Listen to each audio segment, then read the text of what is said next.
Hello, good morning बच्चों। मैं मधु भाटिया आपको हिंदी के ऑनलाइन क्लासेस लूँगी। और पहले मुकेश सर ने आपको रैदास का पद्य पढ़ाया और मैं कुछ बातें आप लोग को बताना चाह रही थी। तो इसके अंदर आपके जो 9th क्लास में हिंदी में 3 बुक्स चलेंगी। पहली स्पर्श, उसमें गद्य और पद्य 2 पार्ट हैं। उसकी आपका एक रजिस्टर बनेगा जिसमें आप लोग जो मैं PDF भेजूंगी उसका काम करेंगे। तो मैंने जो सैटरडे को PDF भेजा रैदास का भावार्थ और क्वेश्चन आंसर्स, वो आप उसमें नोट करेंगे। और आज मैं गद्य का लेसन पढ़ाऊंगी और दूसरी बुक है आपकी संचयन।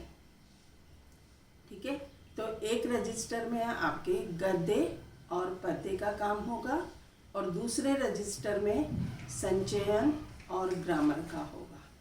तो तीसरी बुक आपकी ग्रामर की होगी। तो आप इस तरह से 2 रजिस्टर बनाएंगे।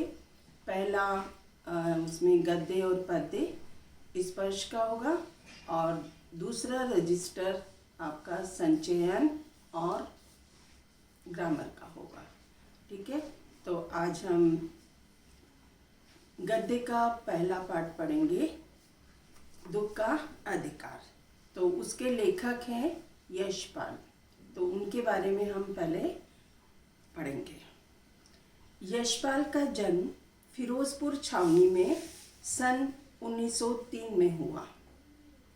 इन्होंने आरंभिक शिक्षा स्थानीय स्कूल में और उच्च शिक्षा लाहौर में पाई। लाहौर कहाँ पर है? पाकिस्तान में। यशपाल विद्यार्थी काल से ही क्रांतिकारी गतिविधियों में जुट गए थे।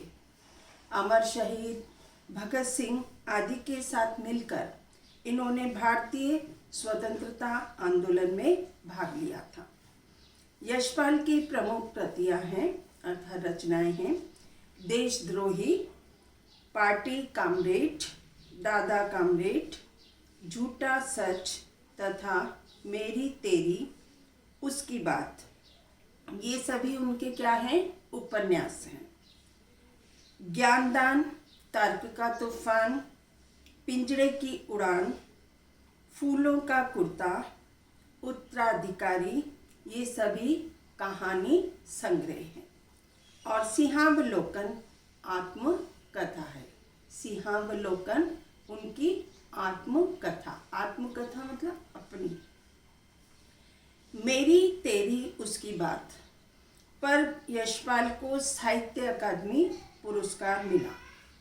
यशपाल की कहानियों में कथा रस समृद्ध मिलता है, यानी उनकी जो भी कहानियां हैं उसमें कथा का रस सब जगह प्राप्त होता है।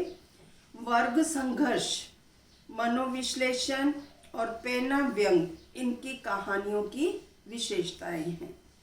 यशपाल यह मानते रहे कि समाज को, यानी जो हमारा समाज है उसको उन्नत बनाने के लिए हमारे पास एक ही रास्ता है। वह क्या है कि सामाजिक समानता के साथ साथ आर्थिक समानता, यानी सामाजिक समाज में तो सबको समान अधिकार मिलना ही चाहिए, लेकिन आर्थिक समानता भी होनी चाहिए। यशपाल ने अपनी रचनाओं में हिंदी के अलावा उर्दू, अंग्रेजी के शब्दों का भी बेहिचक प्रयोग किया है। प्रस्तुत कहानी, यानी जो यहाँ पर दुख का अधिकार कहानी दी गई है उसके बारे में लेखक ने बताया है कि प्रस्तुत कहानी देश में फैले हुए अंधविश्वासों और ऊंच नीच के भेदभावों को बेनकाब करते हुए ये बताती है कि दुख की अनुभूति सभी को समान रूप से होती है। यानी दुख जो होता है वो अमीर को भी होता है और गरीब को भी होता है। यानी ये दुख जो चीज़ है ये समान रूप से सभी को एक सा प्राप्त होता है। कहानी धनी लोगों की अमानवीयता और गरीबों की मजबूरी को भी पूरी गहराई से उजागर करती है। ये सही है कि दुख सभी को तोड़ता है, यानी दुख चाहे अमीर हो चाहे गरीब हो, वो सभी को क्या करता है, तोड़कर रख देता है।